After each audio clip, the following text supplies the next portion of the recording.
আমরা জুলাই মাসে একটা প্রি অ্যাসেসমেন্টের ব্যবস্থা নিয়েছি। তাতে আসলে আমাদের শিক্ষার্থীরা কোন লেভেলে আছে সেটা জাজ করার জন্য শিক্ষকদের সবাইকে বলে দেওয়া হয়েছে যে আপনারা এই পরীক্ষাটা অত্যন্ত নিরপেক্ষতার সাথে নেবেন, যে কোন স্কুল কোন অবস্থানে আছে প্রকৃত তথ্যটা আমরা চাই। প্রকৃত তথ্য যদি না পাওয়া যায় তাহলে আমরা তাদের জন্য আবার উন্নয়নের জন্য কি ব্যবস্থা নেব। কেউ হয়তো ওই তথ্যের যদি ঘাটতি থাকে তাহলে কিন্তু তারা পিছিয়ে যাবে আর কি। এই কারণে বলার পরে এবং এটা বের করার পরে প্রতিটা শিক্ষা প্রতিষ্ঠানে এখন তাদের জন্য কেয়ার নেওয়ার ব্যবস্থা নেওয়া হচ্ছে। আমরা অনেক স্কুলে গিয়েছিলাম, সেখানে গিয়ে দেখতে পেয়েছি যে শিক্ষা প্রতিষ্ঠানগুলোতে তাদের আলাদা করে শিক্ষা দেওয়া হচ্ছে। অনেকে ওই স্কুল টাইমের বাইরে যেও তারা কিন্তু ক্লাস নিচ্ছে। এবং নভেম্বর মাসের শেষে বা ডিসেম্বরে আমরা কিন্তু আবারও তাদের জন্য আরেকটা অ্যাসেসমেন্টের ব্যবস্থা নিব। প্রাইমারি অ্যাসেসমেন্ট এবং পরবর্তী অ্যাসেসমেন্ট, এই দুয়ের মধ্যে যে পার্থক্যটা পাবো আমরা, তা থেকে আমরা কিন্তু বুঝতে পারবো যে আমাদের কতগুলো শিশু পিছিয়ে পড়া অবস্থান থেকে সামনের দিকে গিয়েছে, ভালো অবস্থানে এসেছে। ধন্যবাদ। প্রাণ কফি ক্যান্ডি, কররা কফির কঠিন স্বাদে হাইকে বলো বাই। প্রাণ কফি ক্যান্ডি, হাইকে বলো বাই। যেটা বলছিলেন যে শিক্ষা প্রতিষ্ঠানের ছুটি কমানোর বিষয়ে, সেক্ষেত্রে আপাতত টার্গেট হচ্ছে ক্যালেন্ডারের ছুটি কিছুটা কমানো।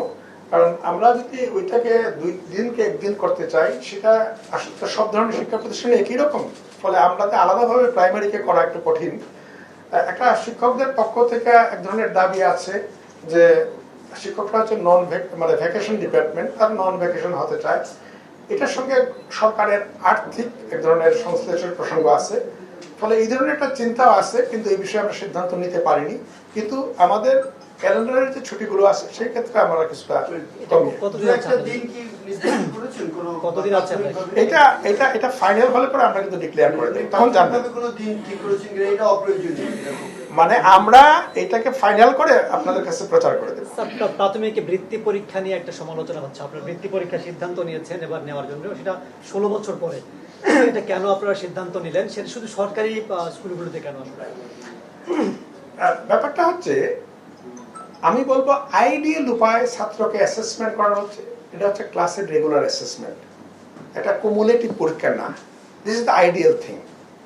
কিন্তু আমরা তো আইডিয়াল ভাবে স্কুলগুলো চালাতে পারছি না। সেই জন্য আমাদের প্রয়োজন পড়ছে যে আমাদের একটা কুমুলেটিভ পরীক্ষা নেওয়া, শেষে একটা গিয়ে পরীক্ষা হবে, শেষে একটা পরীক্ষা হবে এমন। এবং আমাদের টোটাল সিস্টেমটা এইভাবে অ্যাকাস্টমড। আমাদের অভিভাবক, আমাদের শিক্ষক সবাই অ্যাকাস্টমড। সেই জন্য আমরা কিন্তু পরীক্ষাতে চলে আসলাম। যে পরীক্ষাকে বাদ দিয়ে দেওয়া হয়েছিল সেই পরীক্ষাতে চলে আসলাম। দেখলাম ওই পদ্ধতিটা আমাদের জন্য বুমেরাং হয়েছে। প্রথমত এটা গ্রহণ করেনি কেউ। দ্বিতীয়ত এইটা আমরা শুধু সরকারি প্রাথমিক বিদ্যালয়ে চালু করেছি, কিন্তু অন্য ঘরে চালু হয়নি। ফলে অভিভাবকরা আমাদের কাছ থেকে সন্তানদের নিয়ে চলে গেছেন অন্য। ফলে আমরা আবার চালু করেছি, এটার পজিটিভ সাড়া পেয়েছি। এটা আশা করি ইতিবাচক ফল ফলবে। বৃত্তি পরীক্ষাটা আমাদের প্রথম চিন্তায় ছিল না, কিন্তু আমরা যেটা লক্ষ্য করলাম যে বেসরকারি প্রতিষ্ঠানগুলো ক্লাস 2 থেকেই বৃত্তি নেয় 5 পর্যন্ত। এবং তারা তাদের প্রচারের একটা বিষয় হিসেবে এটা করে নেয়, দেখো আমরা বৃত্তি নেই, প্রতি বছর বৃত্তি দিচ্ছি। ফলে অভিভাবকদের পক্ষ থেকে প্রচন্ড একটা দাবি আসলো যে সবাই বৃত্তি নিচ্ছে, আপনারা আমাদের জন্য একটু, আমাদের বাচ্চাদের জন্য একটু বৃত্তি দেন।